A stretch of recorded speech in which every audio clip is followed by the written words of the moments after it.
কি অবস্থা, কেমন আছেন সবাই? আশা করি সবাই খুব ভালো আছেন। সামনে আপনাদের এইচএসসি পরীক্ষা। তো এইচএসসি পরীক্ষাকে সামনে রেখে ব্যাংক সমন্বয় বিবরণী নিয়ে যারা ঝামেলায় আছেন তাদের জন্য আজকের ক্লাস। 3টা ব্যাংক সমন্বয় বিবরণীর প্রশ্ন দিব এবং কিছু টেকনিক শেখাই দিব। ইনশাল্লাহ আপনারা যদি এই টেকনিকগুলোকে মাথায় রেখে পরীক্ষার আগে যদি আপনি এই প্রশ্নগুলো সমাধান করে যান, ব্যাংক সমন্বয় বিবরণী থেকে 100% উত্তর করে আসতে পারবেন। তো বেশি সময় নষ্ট করবো না, আমরা ক্লাসে চলে যাই।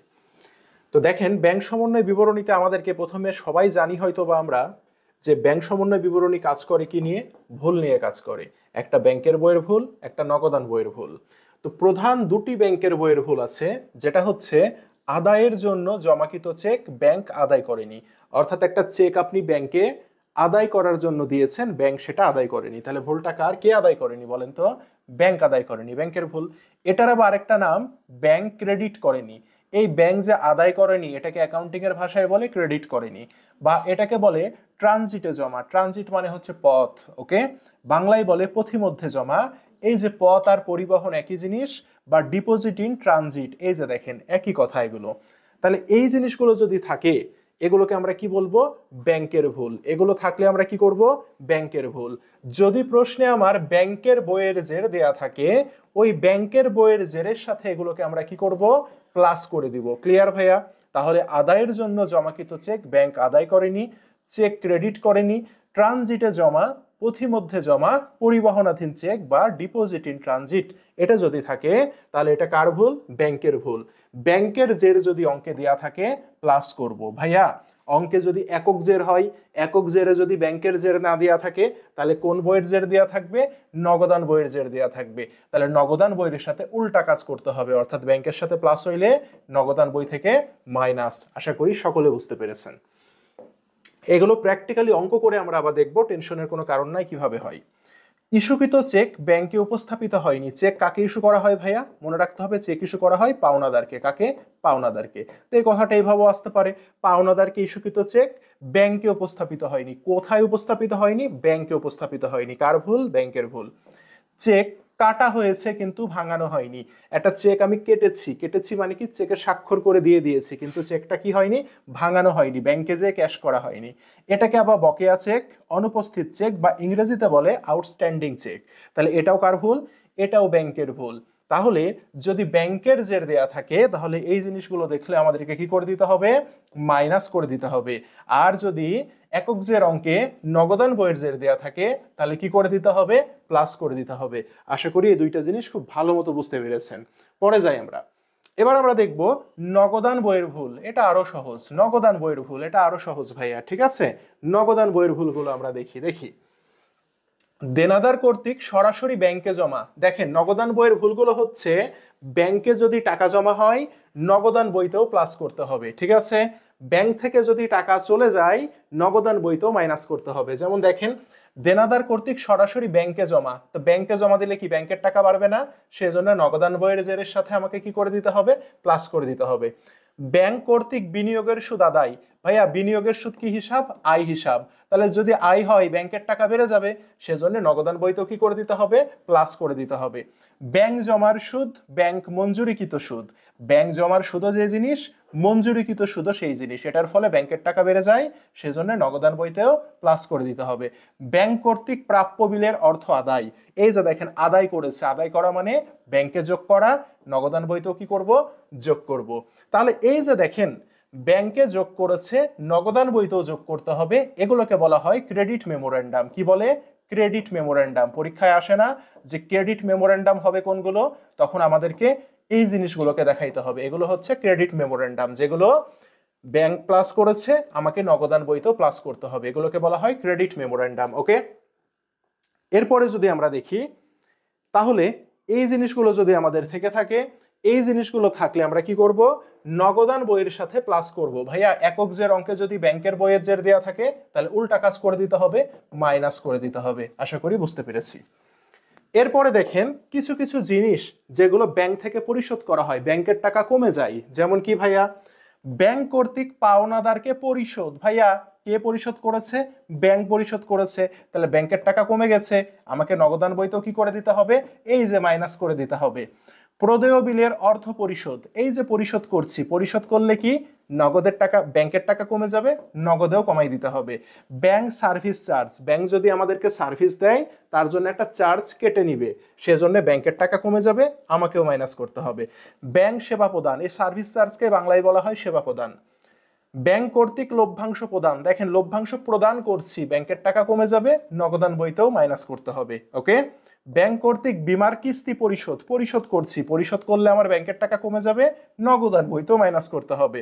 ব্যাংক কর্তৃক বিজ্ঞাপন বিল পরিশোধ, ব্যাংকের টাকা কমে যাবে, নগদানেও মাইনাস করতে হবে। ব্যাংক ধার্যকৃত চার্জ, ব্যাংক যদি চার্জ ধার্য করে তাহলে কি হয়ে যাবে, ব্যাংকের টাকা কমে যাবে, নগদান বইতেও মাইনাস করতে হবে। এই যে জমাকৃত চেক প্রত্যাখ্যান, চেক যদি প্রত্যাখ্যান হয়ে যায় তার মানে কি ব্যাংক সেটাকে ফেলে দিয়েছে, রিফিউজ করে দিয়েছে, গ্রহণ করেনি, সেজন্য আমাকে কি করতে হবে, নগদান বইতেও মাইনাস করতে হবে। চেক অমর্যাদা হওয়া, প্রত্যাখ্যান হওয়া, অমর্যাদা হওয়া একই কথা। আরেকটা জিনিস আছে এনএসএফ চেক, অর্থাৎ যে চেকের অ্যাকাউন্টে কি নাই, টাকা নাই, তাহলে সেটা ব্যাংক প্রত্যাখ্যান করে দিবে, সেজন্য নগদান বইতেও কি করব, মাইনাস করে দিব। এগুলো হচ্ছে নগদান বইয়ের ভুল। কি করতে হয়, নগদান বইয়ের জের থেকে মাইনাস করতে হয়। ওকে। আর যদি নগদান বইয়ের জের যদি অঙ্কে দেওয়া না থাকে তাহলে ব্যাংকের জের, নগদান থেকে যেটা মাইনাস করতে হয় ব্যাংকের জেরের সাথে সেটা উল্টা প্লাস করতে হয়। এই হচ্ছে এই দুইটা জিনিস, দুইটা স্লাইড দেখাইছি, বিশ্বাস করেন এই দুইটা স্লাইড যদি আপনি নিয়ে অঙ্ক করতে বসেন আপনি 100তে 100 ব্যাংক সমন্বয় বিবরণী পারবেনই। আপনাকে ডেবিট ক্রেডিট বাড়ছে কমছে কমছে উঠছে কিচ্ছু দেখতে হবে না ভাই, আমি আপনাকে গ্যারান্টি দিচ্ছি। অঙ্কে চলে যাই, দেখেন এই যে অঙ্ক ঢাকা বোর্ড 24, কোথায় আসছে ভাইয়া, ঢাকা বোর্ড 24-এ আসছে, ঠিক আছে। এই অঙ্ক আসার সম্ভাবনা 80% বোর্ডে আপনি এই অঙ্ক পাবেন, কোনো প্যাচ থাকবে না, ডিরেক্ট প্রশ্ন দিবে, ঠিক আছে। ব্যাংক সমন্বয় কঠিন আসে না, ডিরেক্ট প্রশ্ন দিবে, কোনো প্যাচ দিবে না। তো এই অঙ্কটা আমরা একটু পড়ি, দেখি কি বলছে আমাদেরকে। এখানে বলছে কিছু লেনদেন দিয়ে দিয়েছে, দিয়ে ক নম্বরে বলেছে ব্যাংক কর্তৃক আদায়কৃত টাকার পরিমাণ নির্ণয় করো। তাহলে এটা আমি আপনাদেরকে দেখাই দিই, ব্যাংক কোন কোন টাকা আদায় করেছে, আমরা একটু পড়লেই বুঝতে পারবো। দেখেন 8,000 টাকা 5,000 টাকার দুটি চেক ইস্যু করা হয়েছে পরিশোধের জন্য, ব্যাংক 8,000 টাকার চেক উপস্থাপিত হয়েছে, মানে একটা চেক উপস্থাপিত হয়েছে, টাকা আদায় করেনি, ঠিক আছে। কি করেছে, ইস্যু করেছে, ইস্যু করা মানে দিয়ে দেয়া, তাহলে এটা আদায় হচ্ছে না, তার মানে এটা আসবে না। ব্যাংক কর্তৃক বিনিয়োগের সুদ আদায়, এই যে 1500 টাকা, দেখেন এই যে দেখেন এটা আদায় হয়েছে, বলেই দিয়েছে, দেখেন আদায় বলেছে না, তো এটাই তো বলেছে আদায়কৃত টাকা, কে আদায় করেছে, ব্যাংক আদায় করেছে, তার মানে এই 1500 টাকা আসবে। এরপরে বলছে আদায়ের জন্য ব্যাংকে জমা চেক 3,000 টাকা ব্যাংক কর্তৃক আদায় হয়নি, ঠিক আছে, দেখেন এটা কিন্তু ব্যাংকের আদায় হয়নি, তাহলে এটা আসবে না। এরপরে বলছে দেনাদার কর্তৃক সরাসরি ব্যাংকে জমা 4,000 টাকা, এই যে দেখেন ব্যাংকে জমা দিয়েছি 4,000 টাকা, নগদান বইতে লেখা হয়নি, নগদানে লেখা হয়নি কিন্তু ব্যাংকে কিন্তু জমা দিয়েছি না, ব্যাংকে জমা মানে ব্যাংকে কি হয়ে গেছে, ব্যাংকে জমা করা মানে আদায় হয়ে গেছে, তার মানে এটা আসবে। ব্যাংক ধার্যকৃত চার্জ 300 টাকা, ব্যাংক চার্জ ধার্য মানে ব্যাংক থেকে মাইনাস হয়ে যায়, ধার্য করা মাথায় রাখবেন, ধার্য করা মানে মাইনাস হয়ে যায়, ঠিক আছে, চার্জ ধার্য করা মানে মাইনাস হয়ে যায়। ওকে। মঞ্জুরিকৃত সুদ 800 টাকা, এই যে মঞ্জুর করা, মঞ্জুর করা মানে কিন্তু আদায় করা, তাহলে এই জিনিসটা আসবে। তাহলে এই যে ক নম্বরে কি কি আসলো, এই যে ব্যাংক কর্তৃক বিনিয়োগের সুদ আদায় আসলো 1500 টাকা, দেনাদার কর্তৃক ব্যাংকে জমা আসছে 4,000 টাকা, আর ব্যাংক সুদ মঞ্জুর করেছে 800 টাকা, এই কয়টা জিনিস আমার ক নম্বরে আসবে।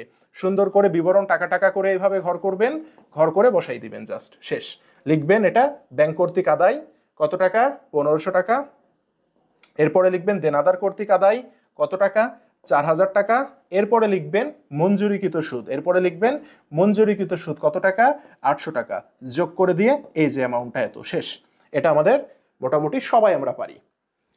খতে আমাদের কি বলেছে দেখেন, 2, 4, 5 নাম্বার দফার জাবেদা দাও, ঠিক আছে, তাহলে জাবেদা দিব।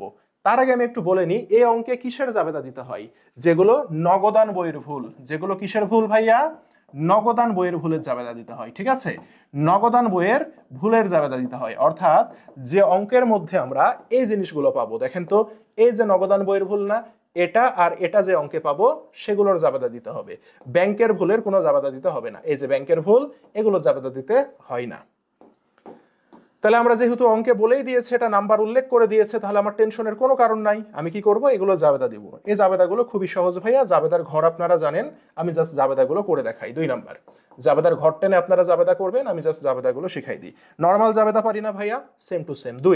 2 কি বলেছে, ব্যাংক কর্তৃক বিনিয়োগের সুদ আদায়, তাহলে বিনিয়োগের সুদ আদায় মানে কি, ব্যাংক আদায় করেছে, তার মানে ব্যাংকের টাকা বেড়ে যাবে, কে আদায় করেছে, ব্যাংক আদায় করেছে, তার মানে ব্যাংকের টাকা বেড়ে যাবে। ব্যাংকের টাকা বেড়ে গেলে কি হয়? ব্যাংক হিসাব ডেবিট, তাই না ভাইয়া? বিনিয়োগের সুদ, বিনিয়োগের সুদ কি হিসাব ভাইয়া? বিকালে যারা ক্লাস করেছেন তারা জানেন বিনিয়োগের সুদ আয় হিসাব। তাহলে বিনিয়োগের সুদ কি হবে? আয় বেড়ে গেলে কি হয়? ক্রেডিট হয়। কত টাকা দেখি তো আমরা?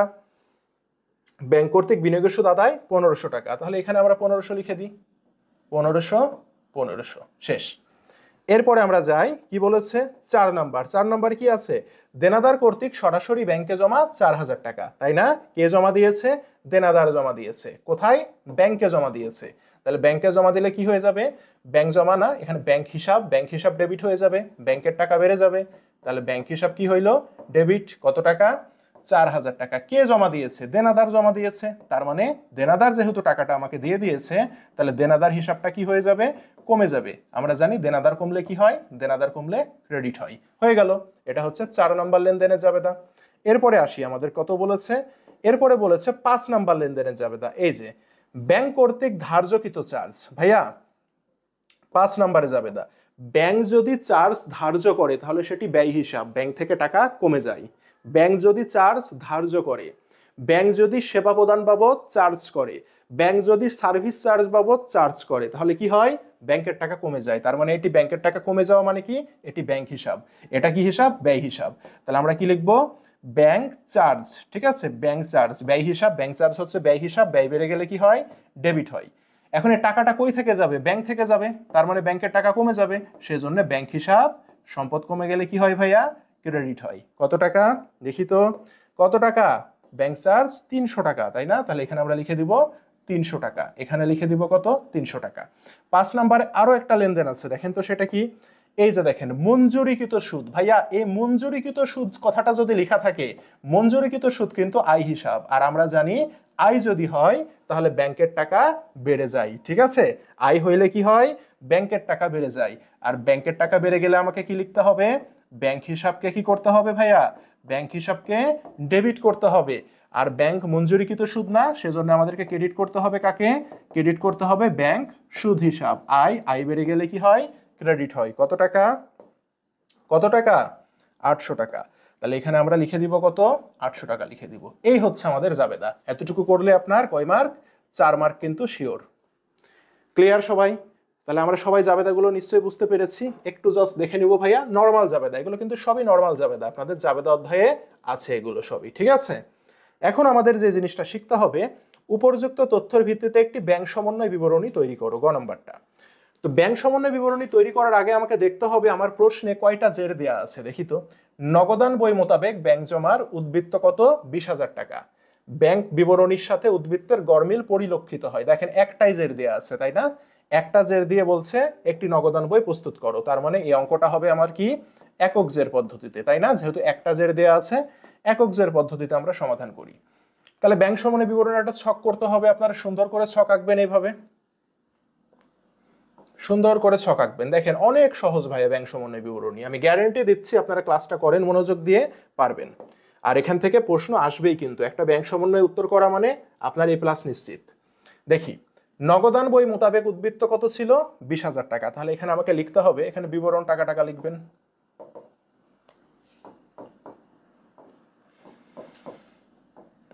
দেখি, নগদান বই মোতাবেক ব্যাংক জমা। ঠিক আছে, নগদান বই মোতাবেক ব্যাংক জমা কত ছিল ভাইয়া? 20,000 টাকা ছিল। ঠিক আছে, 20,000 টাকা লিখলাম। লিখার পরে এখানে কিছু কিছু জিনিস যেগুলো যোগ করতে হবে সেগুলো লিখবেন যোগ, হাতের 4 আঙ্গুল পরিমাণ জায়গা ফাঁকা রেখে এখানে লিখবেন আপনি বিয়োগ। ঠিক আছে, এভাবে এখানে লিখবেন কি? এখানে লিখবেন বিয়োগ। ওকে, এবার অঙ্কটা আমরা করি, দেখি কি কি যোগ করতে হবে। দেখি, 8,000 টাকা, 5,000 টাকার দুটি চেক ইস্যু করা হয়েছে 31 ডিসেম্বর তারিখের মধ্যে পরিশোধের জন্য ব্যাংকে। ব্যাংকে 8,000 টাকার চেকটি উপস্থাপিত হয়েছে। দেখেন 8,000 টাকার চেক কি হয়েছে? উপস্থাপন হয়েছে। 8,000 টাকার চেক উপস্থাপন হয়েছে, তো যে চেক উপস্থাপন হয়ে গেছে সেটা নিয়ে কি ব্যাংক সমন্বয় বিবরণী করার দরকার আছে? আমার কাজ কি? কোন চেকটা উপস্থাপন হয়নি সেটা নিয়ে কাজ করা। তাহলে 8,000 টাকার চেক কি হয়েছে? উপস্থাপিত হয়েছে। তার মানে 5,000 টাকার যে চেক, এটা উপস্থাপন হয়নি। এটা কি হয়নি? এটা উপস্থাপন হয়নি। তাহলে দেখেন তো ভাইয়া আমরা কোথায় পড়েছি যে চেক ইস্যু করা হয়েছে ব্যাংকে উপস্থাপন হয়নি, এটি কার ভুল দেখি তো আমরা। এই যে এই জায়গায় চলে আসি, দেখি তো আমরা কোথায় উপস্থাপন হয়নি। এই যে দেখেন ব্যাংকে উপস্থাপন হয়নি, কমন পড়েছে ভাইয়া। কোথায় উপস্থাপন হয়নি? ব্যাংকে উপস্থাপন হয়নি। তার মানে ভুলটা কার? ভুলটা হচ্ছে ব্যাংকের ভুল, তাই না? তাহলে যদি ব্যাংকের জের দেয়া থাকতো কি করতে হইতো? মাইনাস করতে হইতো। ভাইয়া আমরা যে অঙ্কটা করছি এখানে কি ব্যাংকের বইয়ের জের দেয়া আছে? এখানে কোন বইয়ের জের দেয়া আছে? নগদান বইয়ের জের। তাহলে যদি নগদান বইয়ের জের দেয়া থাকে কি করতে হবে? প্লাস করে দিতে হবে। আমি কি বোঝাতে পেরেছি ভাইয়া? দেখেন ইস্যুকৃত চেক ব্যাংকে উপস্থাপন হয়নি, এটা এসেছে না পরীক্ষার প্রশ্নে। কার ভুল? ব্যাংকে যেহেতু উপস্থাপন হয়নি ব্যাংকের ভুল। অঙ্কে যদি ব্যাংকের জের দেয়া থাকতো, ব্যাংকের বইয়ের যদি জের দেয়া থাকতো তাহলে মাইনাস করতাম, কিন্তু আমাদের অঙ্কে নগদান বইয়ের জের দেয়া আছে, তাহলে কি করতে হবে?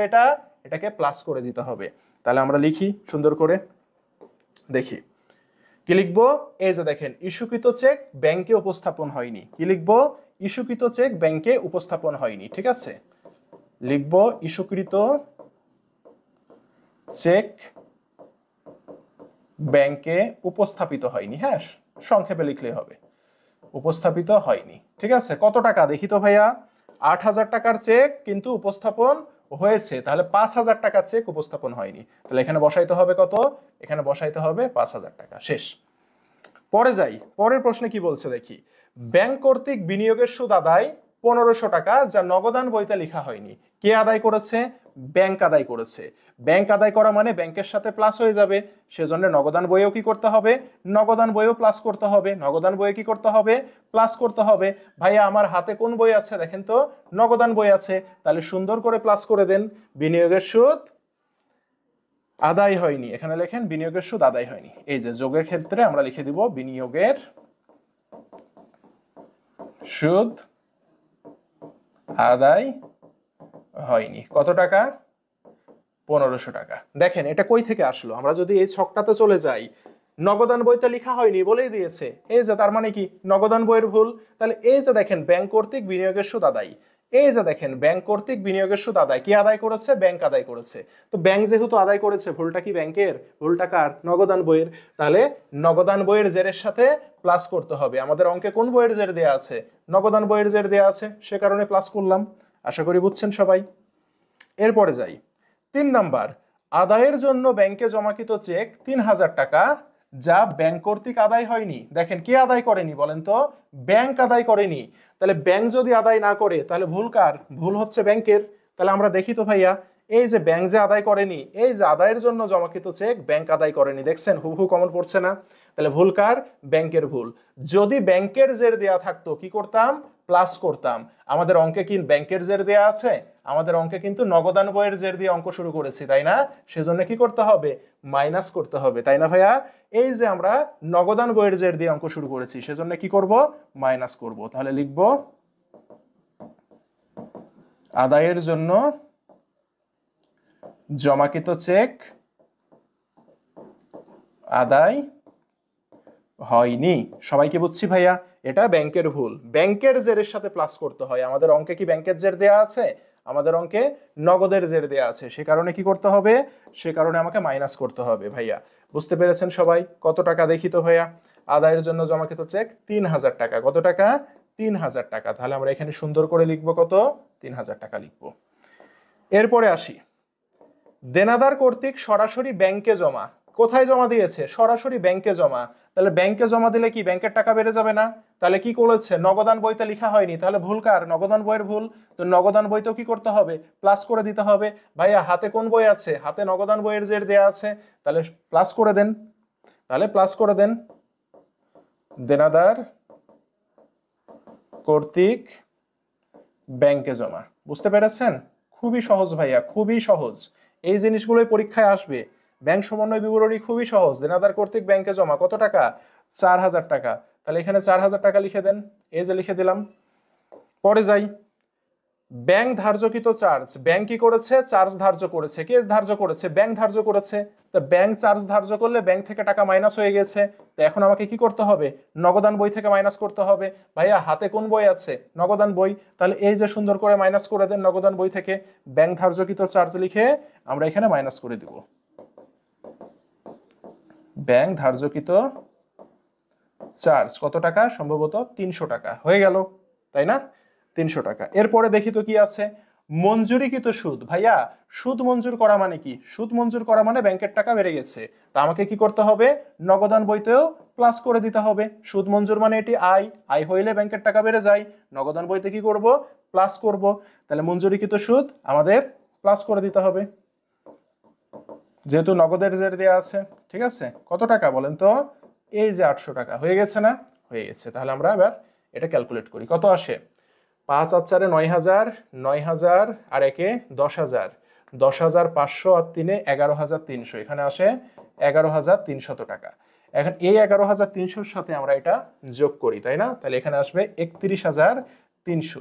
31,300 থেকে এখানে কত আসে, 3,300। এই 3,300-কে আমরা যদি বাদ দিয়ে দিই, কারণ এটা বাদ বিয়োগ করতে হবে, তাহলে এই টাকা থেকে এটা যখন আমরা বিয়োগ দিয়ে দিব তাহলে থাকবে কত বলেন তো, 28,000 টাকা থাকে। 28,000 টাকাই সম্ভবত থাকে, তাই না? এই যে অঙ্ক শেষ আমাদের।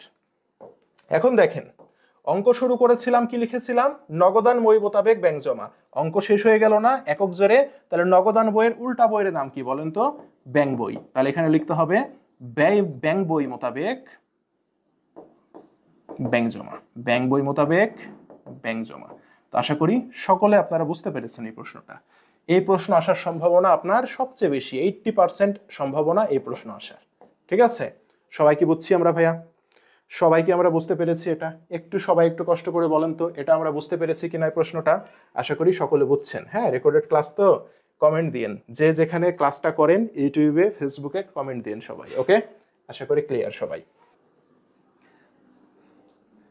আচ্ছা, এবার হচ্ছে আমরা যেটা করব সেটা হচ্ছে আরেকটা ম্যাথ আমরা একটু সলভ করি। এটা হচ্ছে ঢাকা বোর্ড 23-এর। হ্যাঁ, এটা হচ্ছে ঢাকা বোর্ড 23 আমরা একটু সলভ করি, ঠিক আছে? আচ্ছা, এই ঢাকা বোর্ড 23-এ কি আসছে আমাদের, আমরা একটু দেখি। ঢাকা বোর্ড 23-এ আমরা দেখতে পাচ্ছি এই যে ব্যাংক জমার পরিমাণ ছিল 42,000 টাকা, তাই না? ব্যাংক জমার পরিমাণ 42,000 টাকা, কোন বই মোতাবেক, ব্যাংক বিবরণী মোতাবেক। তাহলে এখানে দেখেন, এর আগের অঙ্কটা কিন্তু আমরা করেছিলাম নগদান বই মোতাবেক, তাই না? আর এখানে আছে কি মোতাবেক বলেন তো, এটা কিন্তু ভাইয়া ব্যাংক বই মোতাবেক অঙ্ক আছে, তাই না? তাহলে এই যে দেখেন আমাদের যে পার্থক্যটা, এই পার্থক্যটা। তাহলে এখন আমার হাতে কোন বই আছে, হাতে আমার ব্যাংকের বই আছে, ঠিক আছে? তাহলে এখানে আমাদের কত বলেছে, ব্যাংক বিবরণীতে লেখা হয়নি এরূপ লেনদেনের মোট টাকার পরিমাণ লিখো। তাহলে ব্যাংকে লেখা হয়নি কি কি, আমরা একটু দেখি তো ভাইয়া। দেখি, 15,000 টাকার চেক পরিশোধের জন্য এখনো ব্যাংকে উপস্থাপন করা হয়নি, তাই না? এই যে ব্যাংকে উপস্থাপন করেনি মানে কি, ব্যাংকে কি লেখা হয়েছে, লেখা হয়নি। তারপরে বলেছে 20,000 টাকার চেক আদায়ের জন্য ব্যাংকে জমা দেওয়া হয়েছে, যে ব্যাংক আদায় হয়নি। তাহলে ব্যাংক আদায় হয়নি মানে কি, ব্যাংকে লিখিনি। এখানে বলছে ব্যাংক কর্তৃক লভ্যাংশ আদায়, যা নগদান বইতে লেখা হয়নি। নগদান বইতে লিখিনি মানে ব্যাংকের বইতে লিখেছি। এত টাকা প্রদেয় বিল পরিশোধ, যা নগদান বইতে অন্তর্ভুক্ত হয়নি। নগদান বইতে হয়নি মানে ব্যাংকের বইতে লিখেছি, তাহলে এটাও আসবে না। ব্যাংক কর্তৃক প্রাপ্য বিল এত টাকা আদায় হয়েছে, এটা তো বলেই দিয়েছে ব্যাংক আদায় করেছে, তার মানে লেখা হয়েছে। ব্যাংক এত টাকা সার্ভিস চার্জ কর্তন করেছে, নগদান বইতে লেখা হয়নি। নগদান বইতে লেখা হয়নি মানে ব্যাংক বইতে লেখা হয়ে গেছে। তাহলে এই যে ক নম্বরের উত্তর কি কি হবে, ক নম্বরের উত্তর হবে 20,000 আর 15,000 মিলে 35,000। ওকে, এখন আমাদের খতে কি বলেছে দেখেন তো। খতে বলেছে 3, 4, 5, 6 দফার জাবেদা দাখিলা দাও, তাই না? আমাকে জাবেদা করতে বলেছে, কিসের কিসের, 3, 4, 5, 6 এর জাবেদা করতে বলেছে, তাই না? তাহলে এই যে দেখেন 3-এ কি বলেছে, ব্যাংক কর্তৃক লভ্যাংশ আদায়। তাহলে ব্যাংক যদি লভ্যাংশ আদায় করে তাহলে কি হবে, ব্যাংকের টাকা বেড়ে যাবে না? সেজন্য ব্যাংক হিসাব ডেবিট, কি আদায় করেছে, লভ্যাংশ আদায় করেছে, মানে লভ্যাংশ আয় হিসাব। তাহলে লভ্যাংশ কি হয়ে যাবে, ক্রেডিট। এই যে হয়ে গেল 3 নাম্বার। এরপরে আমাদের বলেছে কি, এরপরে আমাকে বলেছে 4 নাম্বার, ব্যাংক কর্তৃক এত টাকা প্রদেয় বিল পরিশোধ নগদানভুক্ত হয়নি। তাহলে ব্যাংক যদি প্রদেয় বিল পরিশোধ করে, তাহলে প্রদেয় বিল পরিশোধ মানে কি, দায় পরিশোধ হয়ে গেছে। তাহলে দায় পরিশোধ হয়ে গেলে কি হয়ে যাবে, প্রদেয় বিল ডেবিট হবে। কে পরিশোধ করেছে, ব্যাংক পরিশোধ করেছে। তাহলে ব্যাংক হিসাব, ব্যাংকের টাকা কি হয়ে যাবে, কমে যাবে। সেজন্য ব্যাংক হিসাব কি হয়ে গেল, ক্রেডিট হয়ে গেল। 4 নাম্বার শেষ। 5 নাম্বার, প্রাপ্য বিল এত টাকা আদায় করেছে। তাহলে প্রাপ্য বিল যদি আদায় করে তাহলে কি হয়ে যাবে, কে আদায় করেছে, ব্যাংক আদায় করেছে। তাহলে প্রাপ্য বিলের টাকা বেড়ে গেলে, প্রাপ্য বিল আদায় মানে ব্যাংকের টাকা বেড়ে যাবে। আর প্রাপ্য বিল হচ্ছে আমাদের সম্পদ, বিলের টাকা আদায় হইলে সেই সম্পদ প্রাপ্য বিল আর থাকবে না। প্রাপ্য বিল কমে গেলে কি হইলো, ক্রেডিট হইলো। তাহলে এটাও শেষ আমাদের। 6 নাম্বার, ব্যাংক এত টাকা সার্ভিস চার্জ কর্তন করেছে। সার্ভিস চার্জ কর্তন মানে খরচ, এই যে এর আগেও দেখলাম আমরা। তাহলে কি লিখবো আমরা, ব্যাংক চার্জ। ব্যাংক চার্জ খরচ বেড়ে গেল, খরচ বেড়ে গেলে ডেবিট হয়, সার্ভিস চার্জ কাটলে কি হয়, ব্যাংকের টাকা আমার কি হয়, ব্যাংকের টাকা কমে যায়, সেজন্য ব্যাংক হিসাব আমাদের কি হবে, ব্যাংক হিসাব আমাদের ক্রেডিট হবে। শেষ, আমাদের জাবেদা হয়ে গেল। এখন আমাদের এই যে বলেছে উপযুক্ত তথ্যের ভিত্তিতে একটি ব্যাংক সমন্বয় বিবরণী তৈরি করো, তাহলে এখন আমরা ব্যাংক সমন্বয় বিবরণী আমরা তৈরি করি। ঠিক আছে, তাহলে সেই একইভাবে আমরা ব্যাংক সমন্বয় বিবরণীর ছক এঁকে নিই ভাইয়া।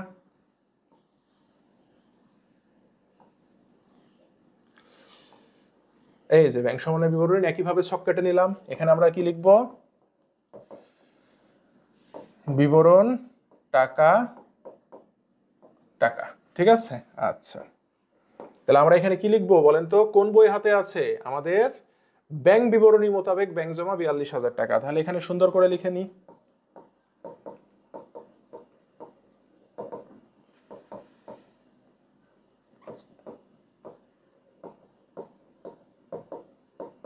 ব্যাংক বিবরণী মোতাবেক ব্যাংক জমা কত টাকা, 42,000 টাকা হয়েছে। এবার এখানে আমাদেরকে কিছু আইটেম যোগ করতে হবে, সেজন্য এখানে যোগ লিখবো, 4 আঙ্গুল পরিমাণ জায়গা ফাঁকা রেখে এখানে লিখবো বিয়োগ। ওকে, অঙ্কে চলে যাই। কি বলছে, 1500 টাকার চেক ইস্যু করা হয়েছে, পরিশোধের জন্য ব্যাংকে এখনো উপস্থাপিত হয়নি। তাহলে ব্যাংকে যদি উপস্থাপন না হয় তাহলে ভুল টাকার ব্যাংকের ভুল।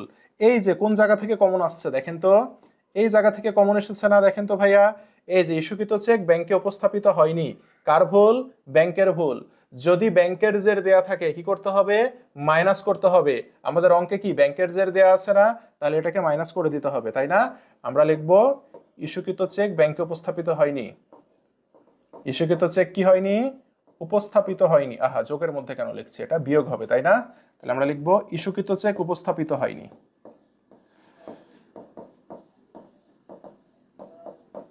উপস্থাপিত হয়নি।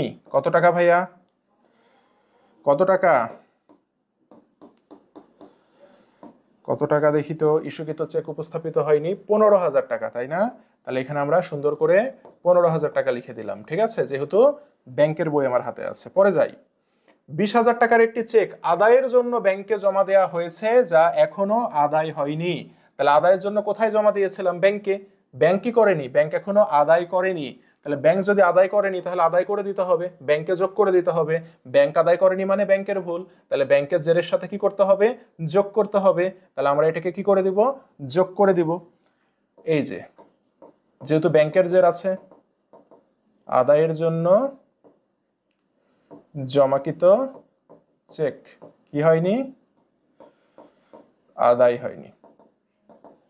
ঠিক আছে, কত টাকা বলেন তো ভাইয়া, 20,000 টাকা। তাহলে এখানে আমরা সুন্দর করে 20,000 টাকা লিখে দিলাম।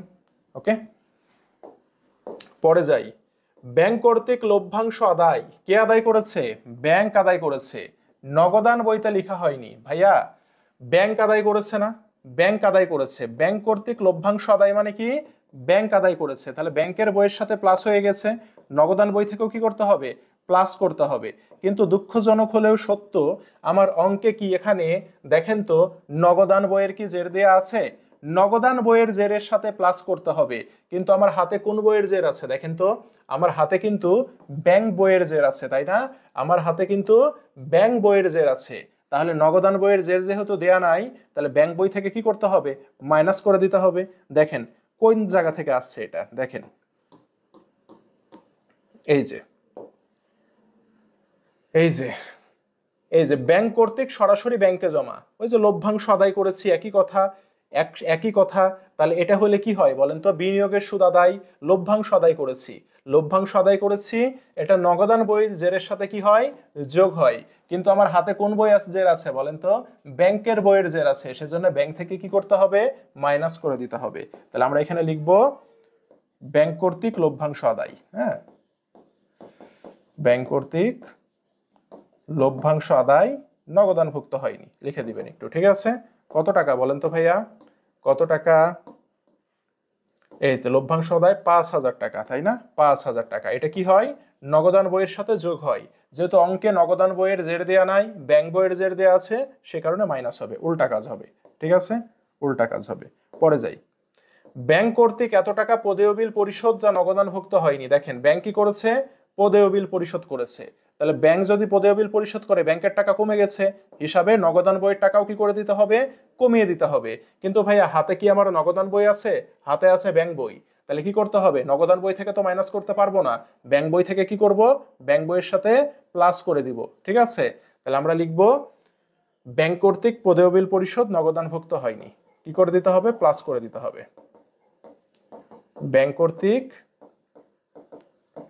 পদেয় বিল পরিশোধ, এটা কি হয় বলেন তো, নগদান বই থেকে মাইনাস হয়, কিন্তু হাতে কি নগদান বই আছে, হাতে আছে ব্যাংক বই, সে কারণে কি করতে হবে, প্লাস করে দিতে হবে। কত, 10,000 টাকা।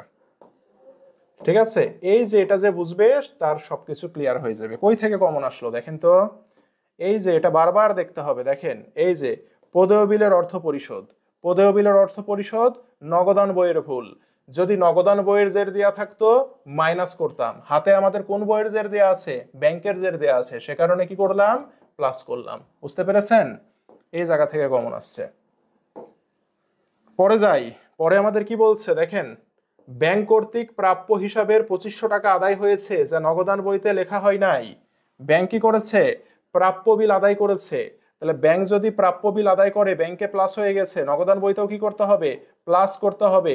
হাতে কি নগদান বই আছে, হাতে আছে ব্যাংকের বই, তাহলে নগদান বইতে যা প্লাস করি ব্যাংকের বই থেকে তা কি করতে হবে, মাইনাস করতে হবে।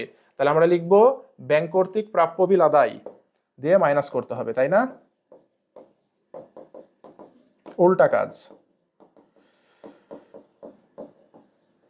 প্রাপ্য বিল আদায় কত টাকা ভাইয়া, কত টাকা, 2500 টাকা, তাই না, এই যে 2500 টাকা। ঠিক আছে, বিয়োগের মধ্যে দিয়ে দিলাম। পরে যাই দেখি আর কি আছে, ব্যাংক সার্ভিস চার্জ কর্তন, তাহলে ব্যাংক সার্ভিস চার্জ যদি কর্তন করে ব্যাংক থেকে মাইনাস হবে, তাহলে নগদান বই থেকেও কি হওয়ার কথা, মাইনাস হওয়ার কথা। ভাইয়া হাতে কি নগদান বই আছে, হাতে আছে নগদানের উল্টা ব্যাংকের বই, তাহলে যেটা নগদান বই থেকে মাইনাস হওয়ার কথা সেটা ব্যাংকের বইয়ের সাথে কি হয়ে যাবে, যোগ হয়ে যাবে। তাহলে ব্যাংক সার্ভিস চার্জ কি হবে, ব্যাংকের সাথে যোগ হয়ে যাবে। ঠিক আছে, বুঝতে পেরেছেন। কত টাকা, 500 টাকা, কত টাকা, 500 টাকা। এই যে অঙ্ক শেষ। তাহলে আমরা একটু ক্যালকুলেট করি, এখানে 30,500, 42 আর 30-এ কত হয় ভাইয়া, 72,500, তাই না।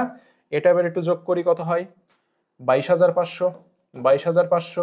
তাহলে এই 22,500 যখন বাদ দিব 72,500 থেকে, এখানে থাকবে কত, এখানে থাকবে হচ্ছে ভাইয়া 50,000 টাকা। তাহলে এখানে আমাকে কি লিখতে হবে বলেন তো, এই জায়গায় কি লিখতে হবে, এখানে লেখা আছে ব্যাংক বিবরণী মোতাবেক ব্যাংক জমা।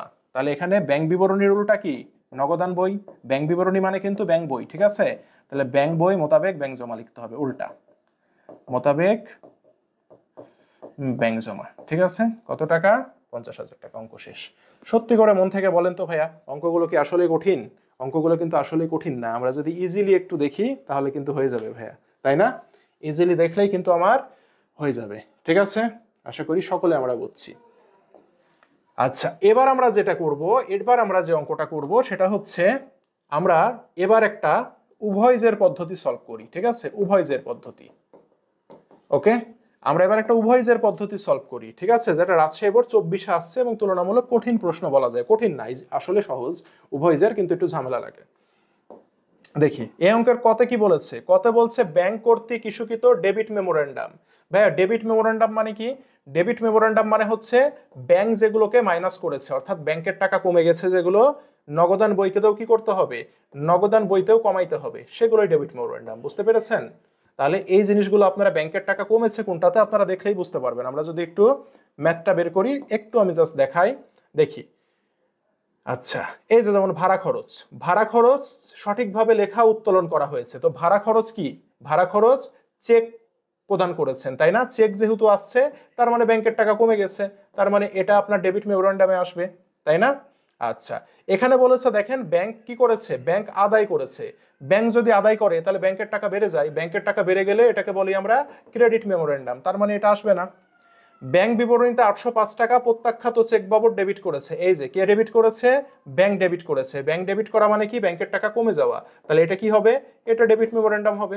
ঠিক আছে, তারপরে কি বলেছে, ব্যাংক বিবরণীতে ব্যাংক চার্জ 25 টাকা কর্তন দেখানো হয়েছে। এই যে ব্যাংক বিবরণীতে কর্তন দেখানো হয়েছে মানে কি, ব্যাংকের টাকা কি হয়ে গেছে, কমে গেছে, ব্যাংকের টাকা কমে গেলে এটাও কি হবে, ডেবিট মেমোরেন্ডাম হবে।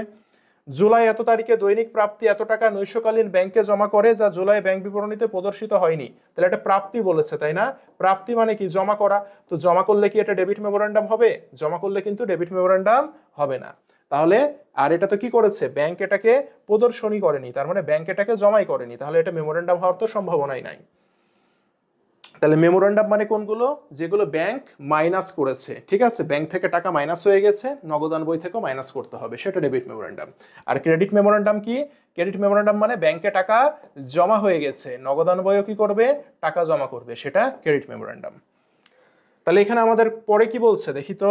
পরে আমাদের বলছে জুলাই এত তারিখে নাদিয়া কোম্পানি ব্যাংক মিলকরণ বিবরণী প্রস্তুত করো উভয় জের পদ্ধতিতে, তাই না? তাহলে উভয় জের পদ্ধতি আমরা এখন শিখবো, ঠিক আছে? তাহলে উভয় জের পদ্ধতিতে যেটা করতে হবে, আমাদেরকে একটা টি ছক আঁকতে হবে, ঠিক আছে ভাইয়া? উভয় জের, হ্যাঁ, উভয় জেরকে বলি আমরা সংশোধিত জের পদ্ধতিও বলি, ঠিক আছে? উভয় জেরের আরেকটা নাম কি? সংশোধিত জের পদ্ধতি, ঠিক আছে? দুইটা টাকার ঘর হবে, আর একটা ঘর হবে বিবরণের ঘর। এবারেও ঠিক ভাইয়া, দুইটা টাকার ঘর হবে, একটা ঘর হবে বিবরণের ঘর, ঠিক আছে? এই যে, আচ্ছা, তাহলে এখানে আমরা লিখি বিবরণ, এখানে হচ্ছে টাকা, এখানে হচ্ছে টাকা, এখানে হচ্ছে বিবরণ, এখানে টাকা, এখানেও টাকা, ঠিক আছে? হয়েছে? আচ্ছা, তাহলে এখানে যেটা করব সেটা আমাদের প্রথমে দেখেন জুলাই তারিখে নগদান বইয়ের জের দেয়া আছে, তাই না? তাহলে এর নগদান বইয়ের জেরটা আমরা আগে লিখে নিই, ২৭,৪৯৭। এখানে আমরা লিখি নগদান বইয়ের উদ্বৃত্ত, ঠিক আছে? নগদান বইয়ের উদ্বৃত্ত সংক্ষেপে লিখলাম, হ্যাঁ, নগদান বই মোতাবেক ব্যাংক জমা, এটা লিখতে হইতো। কত টাকা ভাইয়া? কত টাকা? ২৭,৪৯৭। আমার জায়গা কম তো আমি সংক্ষেপে লিখলাম। ২ নম্বর ঘরে লিখবো, ওকে? এত। এবার এখানে যে যোগ লিখবো, যোগ লিখবো, 4 আঙ্গুল পরিমাণ ফাঁকা রেখে এখানে লিখবো কি? এখানে লিখবো আমরা বিয়োগ, ওকে? আচ্ছা, এবার আমাদের ব্যাংক বই মোতাবেক ব্যাংক জমা দেওয়া আছে, দেখেন এখানে ব্যাংক বই মোতাবেক ব্যাংক জমা। তাহলে ব্যাংক বই মোতাবেক ব্যাংক জমা কত দেয়া আছে আমরা একটু দেখি ভাইয়া। উভয় জেরই দেয়া আছে, এই যে দেখেন ব্যাংক বিবরণীর ক্রেডিট জের কত? ২৭,২৩৩। তাহলে এখানে আমরা লিখবো ২৭,২৩৩। লিখেছি? লিখেছি। তাহলে এখানেও আমাদের লিখতে হবে যোগ, কিছু আইটেম আছে যোগ হবে, কিছু আইটেম আছে বিয়োগ হবে, ওকে? তো এখানে একটা জিনিস মনে রাখবেন, যেহেতু উভয় জের আছে, যে বইয়ের ভুল হবে সে বইকে সংশোধন করব, ওকে? আচ্ছা, তাহলে যাই। তাহলে এই জেড লিখলাম। ২ নম্বরে বলছে এটা চেক নাম্বার, এটা দেখে ভয় পাওয়ার কিছু নাই। এই যে টাকা হচ্ছে এটা ১৪৮২, এটাও চেক নাম্বার। টাকা হচ্ছে এটা ৩৮২, এটাও চেক নাম্বার। টাকা হচ্ছে এটা, তাহলে 3টা চেক অপরিশোধিত রয়েছে। ভাইয়া চেক কোথায় অপরিশোধিত থাকে? চেক ব্যাংকে অপরিশোধিত থাকে। তাহলে এটা ভুল টাকার, ব্যাংকের ভুল। অপরিশোধিত চেক ব্যাংকের জের থেকে বিয়োগ করতে হয়। অপরিশোধিত চেক কি করতে হয়? ব্যাংকের জের থেকে বিয়োগ করতে হয়। তো যেহেতু উভয় জেরের অঙ্ক, অবশ্যই আমার ব্যাংকের জের দেয়া আছে। এই যে দেখেন ব্যাংকের জের দেয়া আছে, এই ব্যাংকের জের থেকে আমরা মাইনাস করে দিব, ঠিক আছে? তাহলে কত দেখি তো? ১৪৮২। অপরিশোধিত চেক মানে বুঝতে পেরেছেন? অপরিশোধিত চেক মানে ওই যে বকেয়া চেক। বকেয়া চেক বা অপরিশোধিত চেক আমরা পড়েছি না ভাইয়া? দেখেন তো, বকেয়া চেক বা অপরিশোধিত চেক আমরা পড়েছি না পড়িনি? বলেন তো, বকেয়া চেক বা অপরিশোধিত চেক কি আমরা পড়েছি? এই যে দেখেন এটা ইস্যুকৃত চেক উপস্থাপিত হয়নি, চেক কাটা হয়েছে, ভাঙানো হয়নি। বকেয়া চেক বা অনুপস্থিত চেক, এই বকেয়া চেক বা অনুপস্থিত চেক কি করতে হয়? ব্যাংক জের থেকে বিয়োগ করতে হয়। হাতে ব্যাংক জের আছে না? বিয়োগ করে দেব, ঠিক আছে? তাহলে আমরা অঙ্কে চলে যাই আবার। তাহলে আমরা অঙ্কে চলে যাই। এই যে ব্যাংক বই আছে, ব্যাংক বইয়ে আমরা এখানে লিখব অপরিশোধিত চেক, ঠিক আছে? অপরিশোধিত চেক। এখন অপরিশোধিত চেক তো কয়টা? 3টা ভাইয়া, তাই না? কি কি 3টা বলেন তো? টাকাগুলো আমরা একটু লিখি। একটা হচ্ছে ১৪৮২, একটা হচ্ছে ৩৮২ টাকার চেক, আরেকটা হচ্ছে কত? ২২৮১ টাকার চেক, ঠিক আছে? এই 3টাকে যোগ করলে হয় ৪১৪৫ টাকা। 1 নম্বর ঘরে লিখবো ৪১৪৫ টাকা। ক্লিয়ার? এরপরে যাই, আর কি আছে দেখি। 3 নাম্বার, ভাড়া খরচ বাবদ ১২৭০ টাকা চেক সঠিকভাবে লেখা উত্তোলন করা হয়েছে, কিন্তু ভুলবশত হিসাবের বইতে ১২৫০ লেখা হয়েছে। ভাইয়া মনে রাখবেন, হিসাবের বই মানে হচ্ছে কোন বই? হিসাবের বই মানে হচ্ছে নগদান বই। মনে থাকবে, হিসাবের বই মানে নগদান বই। দেখেন ভাড়া দিতে হবে 1270 টাকা, কিন্তু আপনি ভাড়া দিয়েছেন কত? 1250 টাকা লিখেছেন, তাই না? তার মানে কি আপনি 20 টাকা কম ভাড়া দিয়েছেন না? তার মানে আপনাকে দেখেন তো 20 টাকা কি করতে হবে? ভাড়া পরিশোধ করতে হবে, আরো ভাড়া কি করতে হবে? পরিশোধ করতে হবে। মানে এই নগদান বই থেকে 20 টাকা কি করতে হবে? বিয়োগ করতে হবে। ভাড়া দিতে হবে 1270, আপনি দিয়েছেন কত? 1250। তার মানে কি 20 টাকা কম দিয়েছেন ভাড়া, তাহলে এখন ওই 20 টাকা ভাড়া কি করতে হবে? পরিশোধ করতে হবে। ঠিক আছে, তাহলে আমরা এখানে লিখতে হবে যে ভাড়া বাবদ পরিশোধ। হ্যাঁ, এই যে বিয়োগ করতে হবে, নগদান বই থেকে বিয়োগ করতে হবে ভাড়া পরিশোধ। ঠিক আছে, ভাড়া পরিশোধ কত ভাইয়া? 1270, 1250। তাহলে 20 টাকা যে কম দিয়েছেন সেই 20 টাকা এখানে লিখতে হবে। ওকে, নগদান বই থেকে তাহলে দিয়ে দিলাম, সেজন্য বিয়োগের মধ্যে দিলাম। জুলাইয়ে ব্যাংক বিবরণীতে এত টাকা প্রাপ্য নোট, 7,800 টাকা প্রাপ্য নোট যোগ সুদ বিয়োগ কি? আদায় খরচ 15 টাকা। আদায় দেখানো হয়েছে, যা নাদিয়ার বইতে লিপিবদ্ধ করা হয়নি। তাহলে দেখেন, আমরা প্রাপ্য নোট আদায় করেছি কত? 7,800। সুদ পেয়েছি কত? 170। তাহলে 7,800 প্লাস 170 কত হয় বলেন তো? 7,970 টাকা, তাই না? এই 7,970 টাকা কি হয়েছে দেখেন তো? আদায় দেখানো হয়েছে। কোথায়? ব্যাংক বিবরণীতে আদায় দেখাইছি, তাই না? তাহলে এটা যে আমি ব্যাংক বিবরণীতে আদায় দেখাইছি, ব্যাংক বিবরণীতে দেখানো মানে কি? ব্যাংকের টাকা বেড়ে গেছে, তার মানে আমাকে নগদের টাকাও বাড়িয়ে দিতে হবে, তাই না? তাহলে আমি নগদের টাকা বাড়াই দিই। আর বিয়োগ কি বলেছে দেখেন তো? আদায় খরচ। তাহলে যদি খরচ হয়, খরচ হইলে কি করতে হবে? খরচ হইলে নগদান বই থেকে মাইনাস করে দিতে হবে না? খরচ মানে কি? খরচ মানে ব্যাংকের টাকা কমে গেছে, নগদান বই থেকেও কি করতে হবে? কমাই দিতে হবে। আর এখানে দেখেন প্রাপ্য নোট পেয়েছি কত টাকা? 7,800 টাকা। এর সাথে সুদ পেয়েছি কত টাকা? 170 টাকা। তাহলে এটা আমার কি? এটা আমার প্লাস হয়েছে না? এই টাকাটা কি প্লাস হয়েছে না ভাইয়া? এই টাকাটা আমার কি হয়েছে? এই টাকাটা আমার প্লাস হয়েছে। তাহলে ব্যাংক বিবরণীতে আদায় করেছে, তার মানে ব্যাংকের টাকা বেড়ে গেছে, ব্যাংকের টাকা কি হয়েছে? প্লাস হয়েছে। যেহেতু ব্যাংক আদায় করেছে, তাই নগদান বইতেও কি করে দিতে হবে? প্লাস করে দিতে হবে। তাহলে আমরা লিখবো সুদ সহ নোট আদায়, হ্যাঁ, যোগ সুদ সহ প্রাপ্য নোট আদায়। কি আদায় করেছি? প্রাপ্য নোট আদায়। সুদ সহ প্রাপ্য নোট আদায় করেছি কয় টাকা বলেন তো? 7,800 প্লাস সুদ হচ্ছে 170, তাহলে 7,970। ঠিক আছে, আর এখানে খরচ হয়েছে কয় টাকা দেখেন তো ভাইয়া? খরচ হইলে কি প্লাস হবে?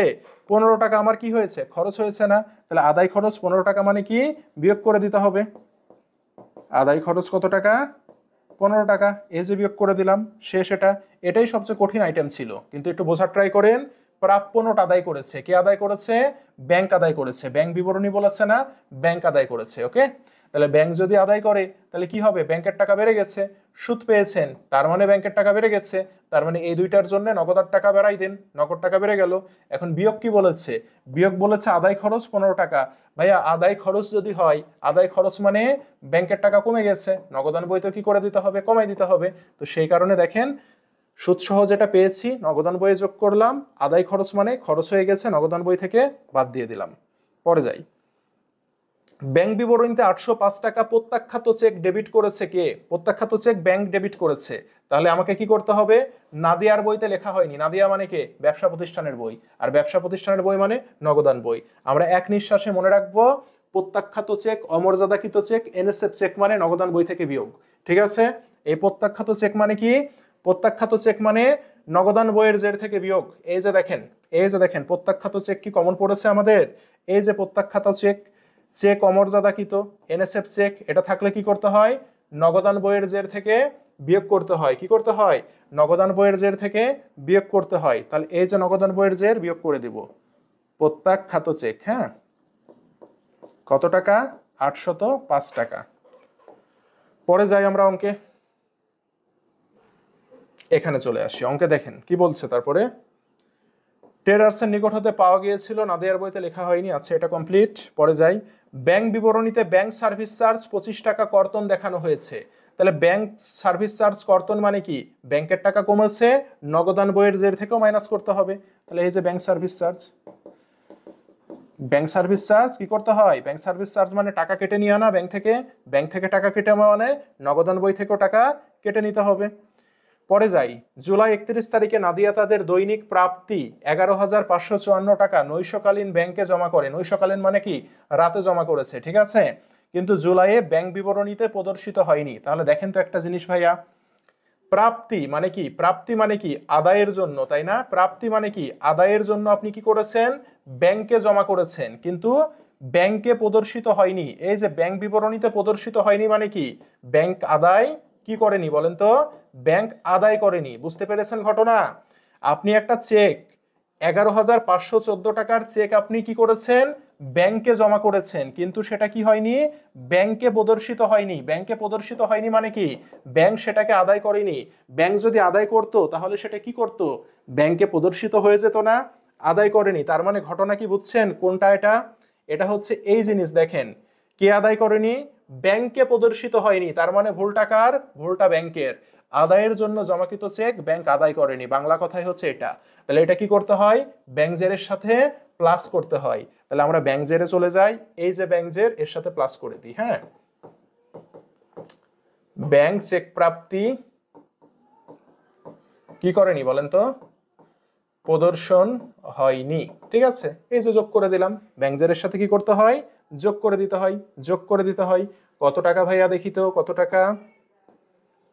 11,514 টাকা। ঠিক আছে, তাহলে এখানে আমরা লিখে দিই 11,514 টাকা। ঠিক আছে, তাহলে অঙ্ক আমার শেষ। তাহলে অঙ্ক শেষ মানে এটা আমরা যোগ করি। 11,514কে যদি যোগ করি এটার সাথে কত আসে দেখি? 27,233 প্লাস 11,514, এখানে আসে 38,747। এখান থেকে আমরা বিয়োগ করব কত ভাইয়া? 4,145। তাহলে আমরা যদি এটা বিয়োগ করি এখান থেকে তাহলে আসে কত?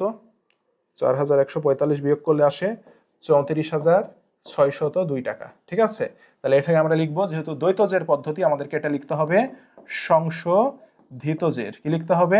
সংশোধিত জের লিখতে হবে। ঠিক আছে, দ্বৈত জের পদ্ধতি হলে সংশোধিত জের।